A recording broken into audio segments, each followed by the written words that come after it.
அண்ணி. அசோக் வாங்க அசோக்.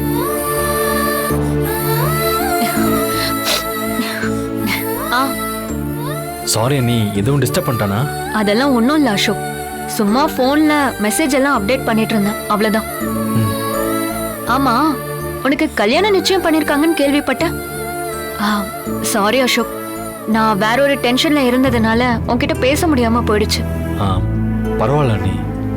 அசோக், ஆக்சுவலி நீ இப்ப ரொம்ப சந்தோஷமா இருக்கணுமே. இருந்துட்டாலும் அசோக், ஏதாவது ப்ராப்ளமா? நீ ஏன் இவ்வளவு சலிப்பா பேசுற? துர்கா மாதிரி ஒரு பொண்ணு கிடைக்கிறதுக்கு நீ கொடுத்து வச்சிருக்கணும். அந்தஸ்துல நமக்கு நேர் ஆப்போசிட்னா குணத்திலயும் நமக்கு நேர் ஆப்போசிட் தான்.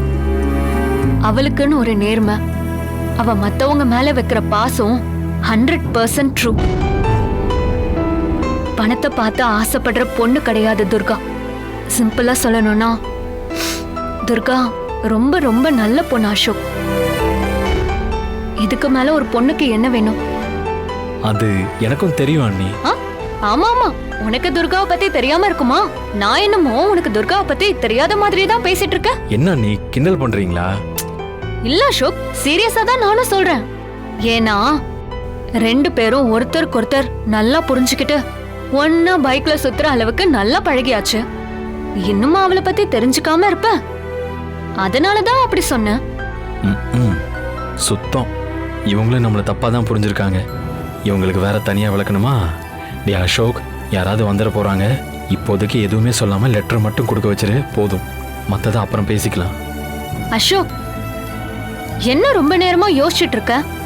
நீங்க 2 பேரும் வண்டியில சுத்தின விஷயம் எனக்கு எப்படி தெரியும்னு யோசிக்கிறியா?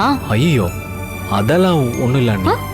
அப்புறம் அண்ணி, யாருக்கும் தெரியாம துர்கா கிட்ட ஒரு லெட்டர் கொடுக்கணும். அதுக்கு தான் உங்களை பார்க்க வந்தேன். அசோக்,